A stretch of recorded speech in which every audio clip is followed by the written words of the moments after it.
Hey, fellow travelers! Welcome to Discover, Learn, Travel. Today, we're diving into Kyoto, the heartbeat of traditional Japan. This city, just over 2 hours from Tokyo, is a cultural treasure trove surrounded by mountains.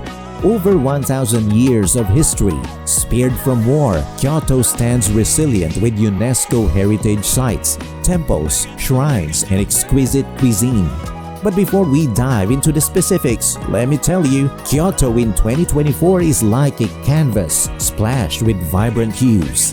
Imagine strolling through streets adorned with cherry blossoms, indulging in mouth-watering street food, and immersing yourself in the rich cultural tapestry.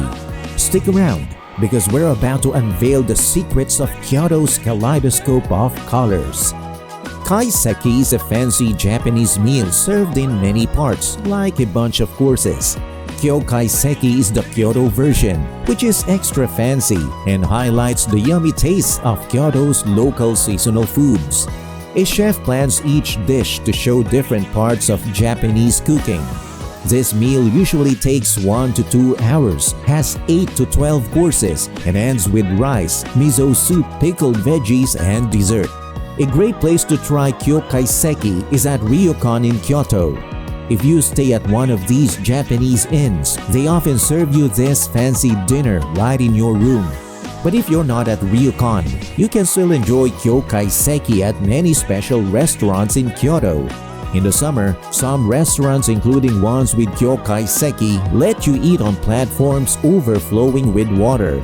Good spots for this are along the Kamogawa River in central Kyoto or the pretty Kibuni Valley to the north.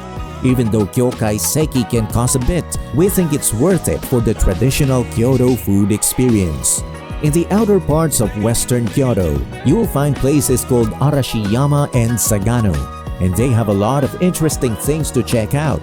A long time ago, this spot was like a vacation spot for emperors, especially the Saga emperor who liked to relax there. Even though it's kind of popular with tourists now, it's still nice, whether you're in the busy town part or the quieter Sagano area. There are cool things to see here, like the pretty Togetsukyo Bridge, especially in the fall. Also, the Tenryuji Temple is a top-rated Zen temple in Kyoto and is a part of a special UNESCO World Heritage Site. Right next to the temple is a famous bamboo forest, and there's even a monkey park on the hill across the bridge. In the hilly woods north of the bamboo forest, you can find lots of smaller temples to explore. If you want a different view of this area, you can hop on the Sagano Scenic Railway. It's a 25-minute train ride that takes you through the lovely Hozugawa River Valley. Sometimes, people combine this train ride with a Hozugawa River cruise back to Arashiyama on an old-fashioned Edo-era boat, which takes about 2 hours.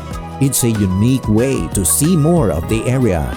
Up in the northern part of the city, there's a famous building called Kinkakuji, also known as the Golden Pavilion, because the top 2 floors are covered in shiny gold leaf. This place is part of Kyoto's UNESCO World Heritage Site and was first made by the important leader Shogun Ashikaga Yoshimitsu as a fancy retirement home. After he passed away in 1408, the place turned into a Zen temple, and that's what it is today. When people visit, they walk around the nicely kept grounds on paths that go by the main building and other cool spots like a tea garden and some other temple buildings. On the other side of Kyoto, to the east, there's Ginkakuji, also known as the Silver Pavilion. It was built a few decades later as a retirement home by Yoshimitsu's grandson, Ashikaga Yoshimasa, who liked art. Ginkakuji is also a UNESCO site, even though it was never actually covered in silver. Even though it didn't turn silver, Ginkakuji became important for a kind of Japanese culture called Higashiyama culture.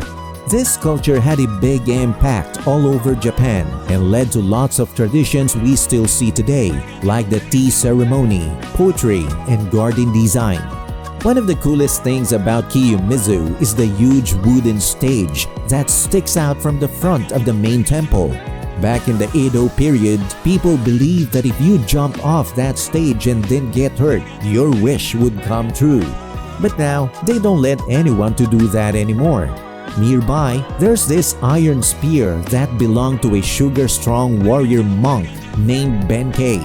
Visitors are encouraged to give it a try and lift it. At the bottom of the temple area, there's the Ottawa waterfall. The water from this waterfall is pure and it splits into 3 streams. People say each stream has a different good thing it brings: a long life, doing well in school, and luck in love. But they say it's greedy to drink from all 3 streams. Kiyomizu-dera is in a district called Higashiyama, which is one of the best kept areas in the country. It's full of old temples, cool streets, and lots of good photo spots. Around there, you'll find shops and some other neat places like Kodaiji Temple, Yasaka Pagoda, Yasaka Shrine, and Maruyama Park. A bunch of tourists like to spend half-day checking out Kiyomizu and exploring this cool district. One of the most amazing places to check out in Japan is the Fushimi Inari Shrine, and you can get there by taking just 2 train stops from Kyoto Station on the JR Nara line.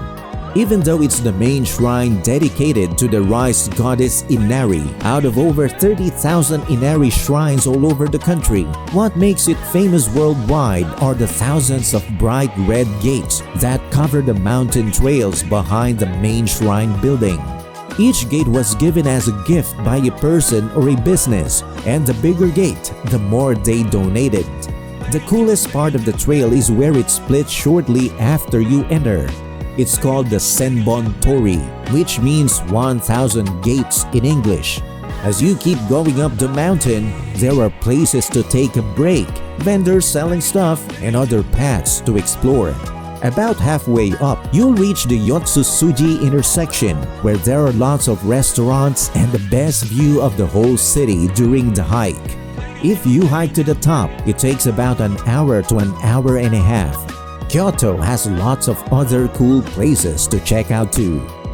And that wraps up our sneak peek into the colorful days that await you in Kyoto in 2024. I hope you enjoyed this virtual tour, and if you're planning a trip, Kyoto should be on your list. Don't forget to like, subscribe, and hit that notification bell for more exciting travel guides. Until next time, happy exploring, and remember to always discover, learn, and travel.